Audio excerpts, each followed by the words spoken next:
अब आज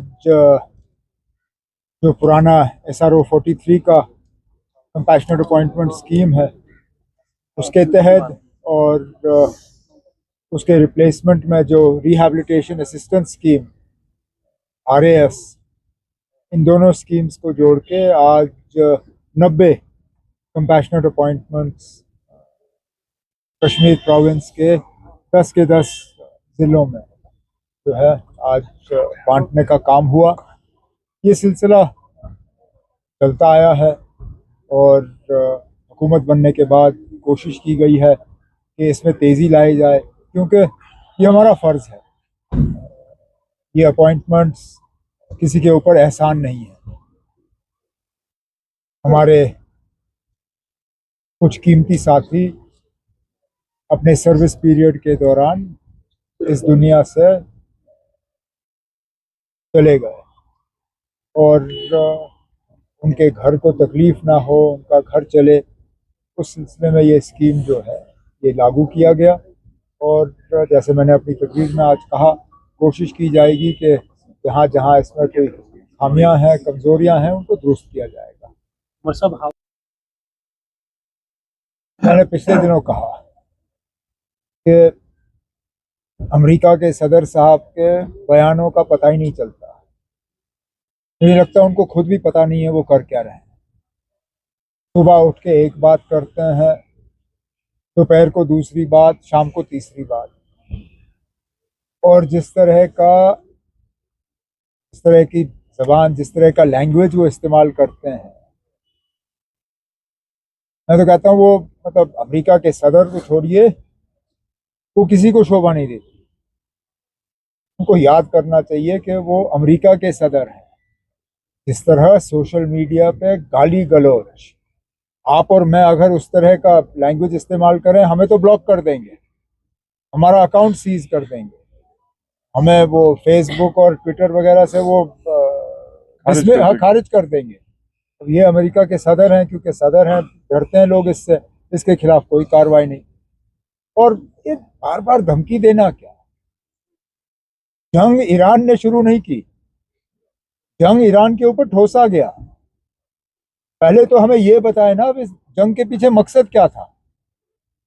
क्योंकि अब सीज फायर के बाद अमेरिका ने कहा हमारी बहुत बड़ी कामयाबी हुई, हॉर्मुज स्ट्रेट खुला। अरे ना, जंग से पहले तो ये खुला था और ये सबके लिए मुफ्त था। इस जंग के बाद अब ईरान को मौका मिला, वो कहते हैं अब इसको टोल टैक्स भरना पड़ेगा। तो फिर हासिल क्या हुआ? और इस सीज फायर के लिए आप हालात पैदा करिए, थोड़ा सा इसराइल पे थोड़ा सा काबू करें।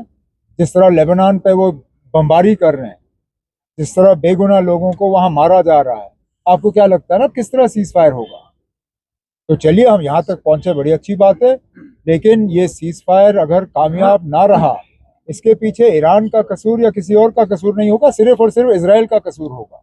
मुझे लगता है अमेरिका को थोड़ा सा इसराइल पे आप कंट्रोल करना होगा। उमर साहब, कांग्रेस ने बोला कि जो फॉरेन पॉलिसी है इंडिया की वो फेलियर है, क्योंकि पाकिस्तान ने नेगोशिएशन करा है। अब फेलियर या सक्सेस में उसमें नहीं जाऊंगा, लेकिन ये तो हमें मान के चलना होगा कि पाकिस्तान ने वो किया जो बाकियों ने बाकी नहीं कर सके। मेरा अपना मानना है कि कहीं ना कहीं हमारे जो इसराइल के साथ ताल्लुकात हैं वो हमारी थोड़ी सी कमजोरी बनी, क्योंकि जैसे मैंने कहा ये जंग सिर्फ इसराइल को चाहिए, और शायद अगर हम इतना इसराइल के करीब नहीं होते तो शायद हिंदुस्तान वो कर सकती थी जो पाकिस्तान ने किया, क्योंकि हमारे अच्छे ताल्लुकात हैं अमेरिका के साथ भी, ईरान के साथ भी।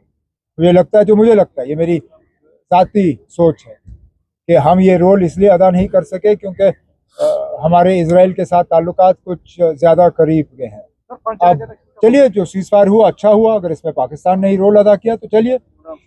Umar Saab, there is a CAG report which says 315 water bodies, lakes have completely vanished in Jammu and Kashmir. 205 have shrunk.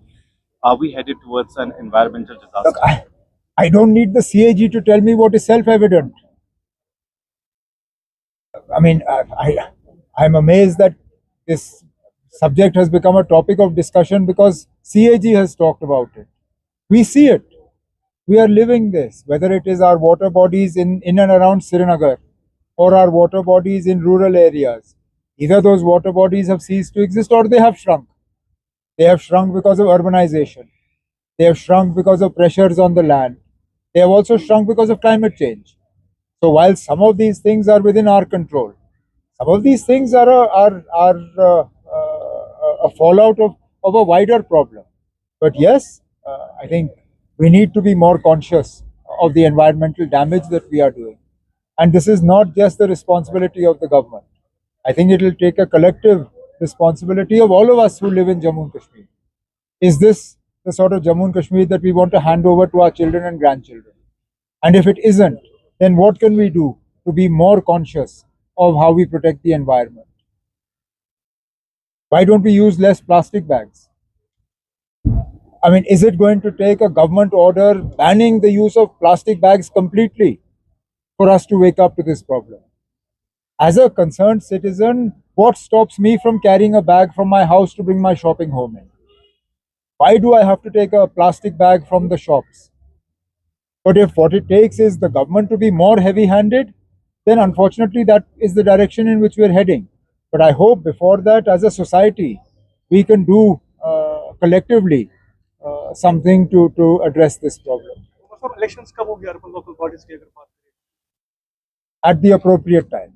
Marsa, one last question. How do you see the Prime Minister is going to introduce the Women's Reservation Bill in the Parliament? In fact, he has said that everyone should support it. Actually, if I'm not mistaken, a women's reservation bill had already been passed by Parliament. Yes. So first and foremost, it needs to be explained to me why a new bill is required for a bill that had already been passed. Nobody is answering that question. We are all for women's reservation. But if I understand correctly, we had been told that women's reservation would follow from a census and delimitation. What has changed? Because that women's reservation bill was brought by the same government. It wasn't inherited from a previous government. The BJP NDA government brought and passed women's reservation through Parliament.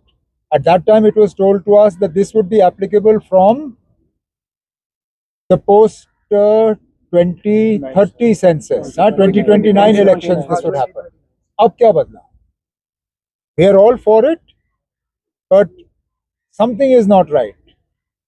And the government of India, particularly the BJP, needs to come clean on what was wrong with the previous bill brought by this very government that requires a fresh bill.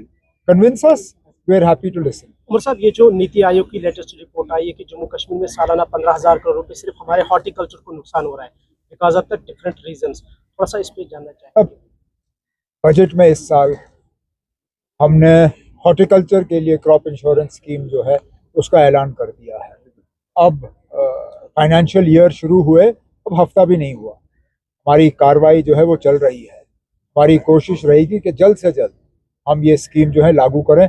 ये पहली मर्तबा है, इससे पहले मुख्तलिफ तरीक़ों से कोशिश की गई थी मदद करने की, लेकिन वो सिर्फ दिखावा था। कोई मार्केट इंटरवेंशन स्कीम, कोई ये कोई वो एक आदमी को फ़ायदा पहुंचाने के लिए था, आम ग्रोअर को नहीं। आम ग्रोअर को फ़ायदा मिले, आम ग्रोअर जो है वो थोड़ा सेफ्टी महसूस करे, उसके लिए जो क्रॉप इंश्योरेंस की स्कीम हमने लाई है वो जल्द से जल्द हम इम्प्लीमेंट करेंगे, ताकि इस तरह का नुकसान जो मौसम की वजह से इनको बर्दाश्त करना पड़ता है उसमें उनको थोड़ी सी राहत मिले। Thank you so much.